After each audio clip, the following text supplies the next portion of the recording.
Hello, my badass boys and badass babes. It's your favorite 70s wannabe solid gold dancer, Virgo the Vixen. And as always, like, subscribe buttons down below, and may the force be with you. Today, we are going over part 2 of our crossover series. And in this video, I am loading up not 1, not 2, but 3 characters from the Star Wars universe. I'm loading them up in the Millennium Falcon. And we are not going at light speed. We are going into ludicrous speed, into the plaid, right into the Star Trek universe. Alright? Now, full disclaimer, in the Star Trek universe, there is no such thing as force. So if I bring any, how can I say, force-sensitive people, guess what? No force, so it ain't going to work. Also, I kind of have to give you a full disclaimer. I'm going to nerd out, okay? I'm going to mention a lot of things that are going to say 100% that the Vixen is secretly a nerd, whether you know it or not. So, full disclaimer, full warning.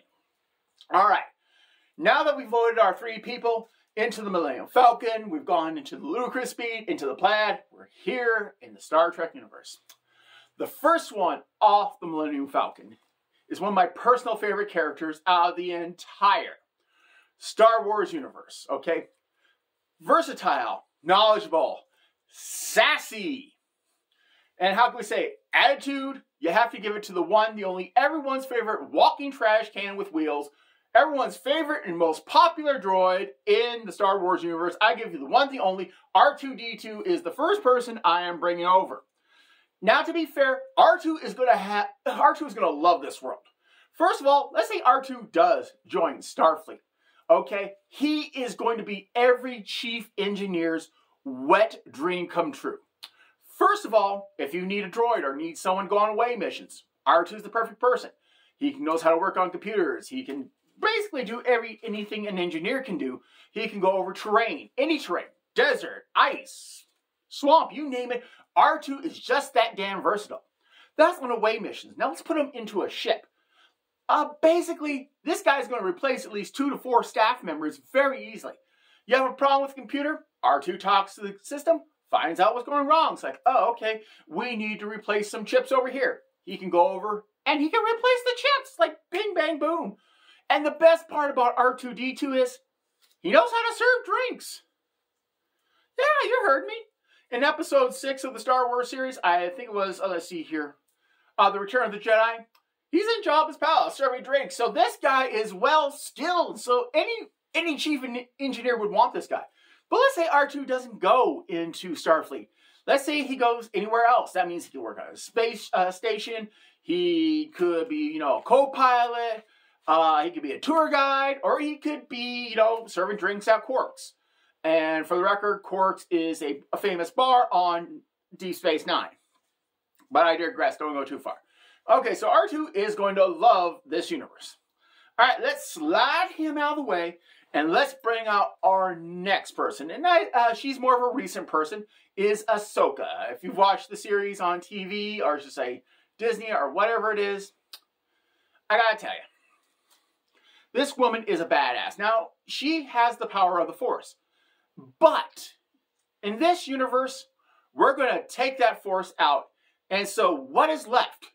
We are still talking about a badass woman who survived the Clone Wars, okay? She is smart. She is tactical, patient. I mean, this is a woman who is probably the ideal Starfleet captain. I could see her sending the ranks very quickly. If she was to join Starfleet, not only would she probably graduate, but she'd probably graduate at the top of her class.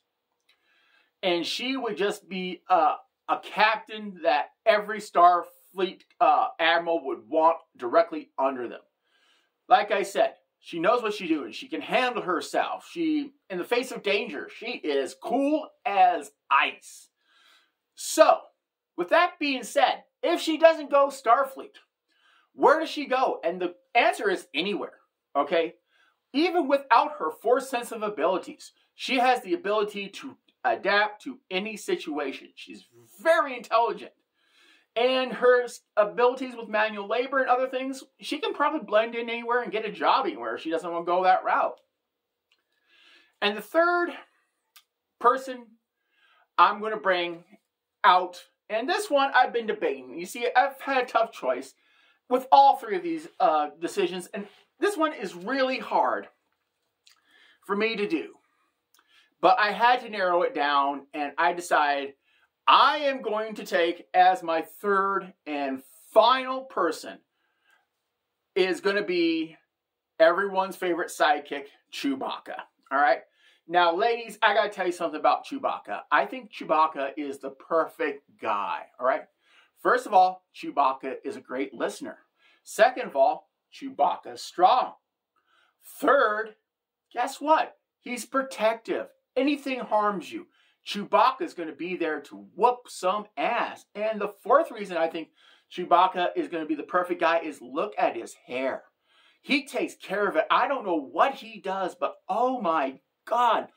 And plus, also, if you want to throw in a bonus, number 5, if you live in a colder weather climate, hey, you got a furry blanket right there to keep you warm at night. So just throwing it out there. But let's take Chewbacca out. Now, why did I choose Chewbacca? I mean, I got to tell you a little bit the reason why. I think he's been kind of given a bad rap in the Star Wars universe. And I think he needs a new fresh start because they've underestimated or underused how truly great this character is. All right.